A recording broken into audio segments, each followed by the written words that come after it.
நண்பர்கள் அனைவருக்கும் வணக்கம். Kolkata night Riders versus Rajasthan Royals. இவங்க 2 பேரும் தங்களோட முதல் போட்டியில தோத்துட்டாங்க. அதனால ரெண்டாவது போட்டியில கண்டிப்பா முதல் வெற்றி பெற்றாகணும் அப்படின்ற ஒரு நோக்கத்தோட கிளம்பினாங்க.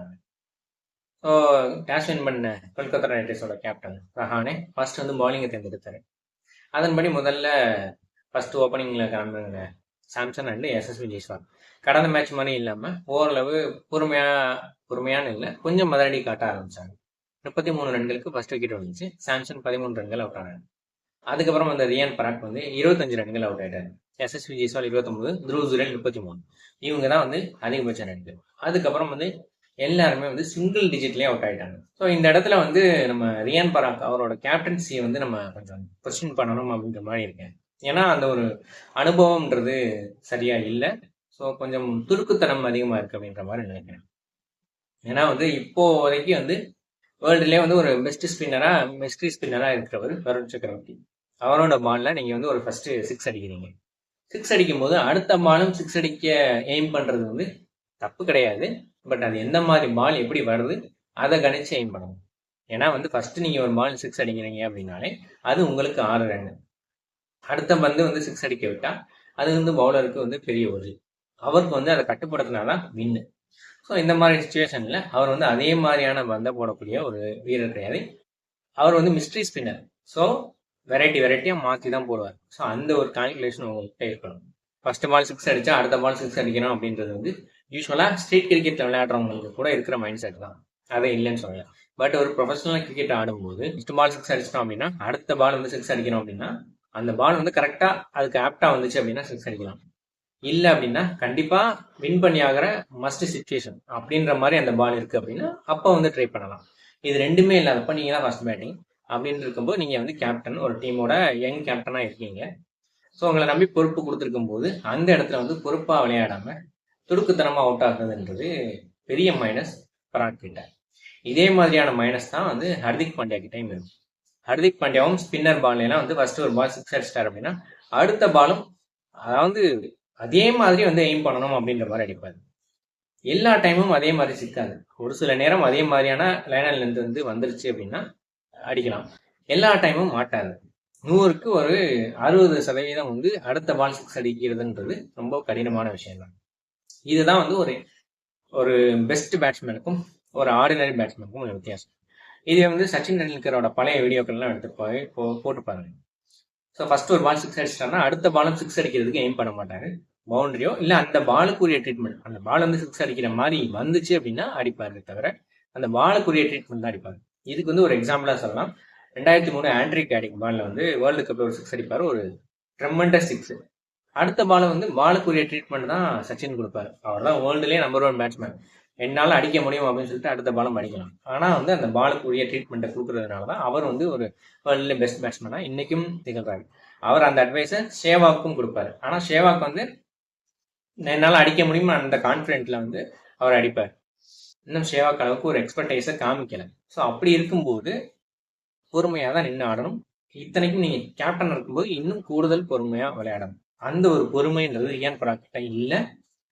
இது அவர் பெரிய மைனஸ். இதை அவர் திருத்திக்கல அப்படின்னா அவர் ஆர்ஆர்ல நீடிப்பதே சிரமம் அப்படின்ற மாதிரி தான் நான் கருதுறேன். இறுதியில ராஜஸ்தான் அணி 151 ரன்கள் எடுத்தாங்க. ஓரளவு நாகரிகமான ஸ்கோர் அப்படின்னு சொல்லலாம். கொல்கத்தா பவுலர்ஸை பொறுத்த வரைக்கும் ஸ்பென்சர் ஜான்சன் தான் ரொம்ப எக்ஸ்பென்சிவா இருந்தார். 4 ஓவருக்கு 42 ரன் கொடுத்திருந்தாரு. வருண் சக்கரவர்த்தி 4 ஓவருக்கு 17 ரன் கொடுத்து 2 விக்கெட் எடுத்திருந்தாரு. மொயின் அலியும் 2 விக்கெட் எடுத்திருந்தாரு. அதே மாதிரி ராணாவும் 2 விக்கெட் எடுத்தாரு. ஸோ பவுலிங்கை பொறுத்த வரைக்கும் அவங்க சிறப்பாகவே செயல்பட்டாங்க அப்படின்னு சொல்லி 151 ரன்கள் ஒரு எளிதான ஸ்கோர். இது ஈஸியா வின் பண்ணிடலாம் அப்படின்ற மைண்ட் செட்டோட தான் கொல்கத்தா அணி கிளம்புறாங்க. இந்த time Moeen Ali and Quinton de Kock ஒரு புது காம்பினேஷன். எப்படி திரிபாதி ஒரு புது காம்பினேஷனோ, மார்க்ரம் ஒரு புது காம்பினேஷனோ, அதே மாதிரி குவிண்டன் டிகாக், மொயின் அலி இதுவும் ஒரு புது combination. So Quinton de Kock and Moeen Ali இவங்க 2 பேருக்கும் இடையில அந்த ஒரு கோஆர்டினேஷனே சரியா இல்லை அப்படின்றது ஆரம்பத்துல இருந்தே தெரிஞ்சது. ஏன்னா இந்த ரன்னுக்கான காலிங்ல குழப்பங்கள் அப்போதைக்கப்ப தெரிஞ்சது. அந்த குழப்பத்திலேயே மொயின் அலி ரன் அவுட் ஆயிட்டாரு. அதுக்கப்புறம் ரஹானே கிளம்பிறங்கினார். ஓரளவு பொறுமையா நின்று ஆடினாரு. 18 ரன்கள் அடிச்சாரு. அதுக்கப்புறம் ரகுவன்ஷி அவர் இம்பாக்ட் பிளேயரா வந்தாரு. அவரும் அவருக்கு உண்டான அந்த ஒரு பொறுமையோட நின்று ஆடிட்டு இருந்தாரு. இன்னொரு பக்கம் குவிண்டன் டிகாக் தன்னோட அதிரடி ப்ளஸ் பொறுமை, இது ரெண்டுமே கலந்து ஒரு இது பாதி அது பாதி கலந்த கலவையா வந்து ஒரு இன்னிங்ஸ் ஆனார். சூப்பரா ஆனார்.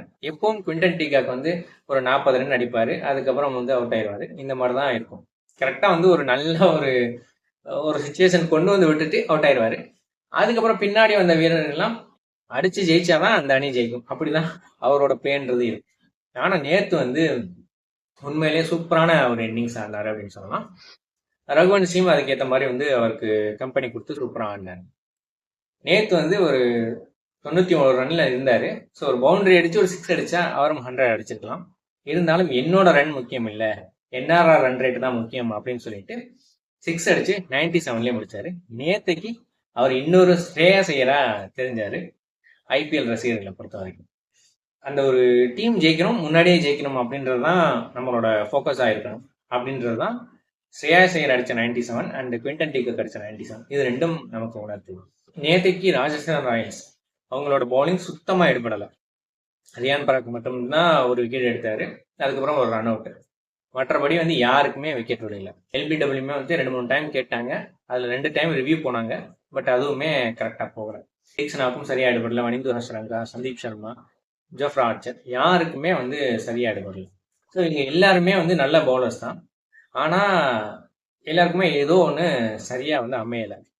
ஸோ இந்த இடத்துல வந்து கேப்டன்சியோட பிழை இருக்குதா அப்படின்றது தான் எனக்கு ஒரு சந்தேகமா இருக்கு. 3வது மேட்ச் ரியான் பராக் தான் கேப்டன். இதே மாதிரி குழப்பங்கள் நீடிக்கும் போது கண்டிப்பா அவங்க வின் பண்றதுக்கான வாய்ப்பு குறைவு தான். ஸோ ஜிங்ஸ் மாமே, ஸோ அவரோட அனுபவத்துல இந்த மேட்ச் வெற்றி பெற்றே ஆகணுன்ற ஒரு கட்டாயமும் அவருக்கு இருந்துச்சு. ஏன்னா வந்து ஒரு நடப்பு சாம்பியன் அணியை கையில கொடுத்துருக்காங்க. அந்த அணியை முடிஞ்ச அளவுக்கு வந்து ஒரு பிளே ஆஃப் வரைக்கும் கொண்டு போகணும் அப்படின்ற ஒரு பொறுப்பு வந்து ரஹானே தலைமையில இருக்கு. ஸோ அந்த ஒரு பதட்டம், ஏன்னா ஃபர்ஸ்ட் மேட்ச் வேற தோத்துட்டாங்க, ஸோ அந்த ஒரு பதட்டமும் அவருக்கு இருந்திருக்கும். இருந்தாலும் அந்த ஒரு பொறுப்பா குவிண்டன் டிகாக் ஆடின ஒரு இன்னிங்ஸ் வந்து ஓரளவு நீட்டான ஒரு வெற்றியை கொடுத்துருச்சு கொல்கத்தா நைட் ரைடர்ஸ்க்கு.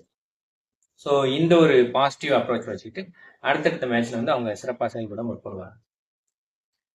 ஸோ என்னோட இந்த ரிவ்யூ பிடிச்சிருந்துச்சுன்னா இதை வந்து லைக் பண்ணுங்க, எல்லாருக்கும் ஷேர் பண்ணுங்க, கிளிக் டிவி சேனலுக்கு சப்ஸ்கிரைப் பண்ணுங்க. நன்றி, வணக்கம்.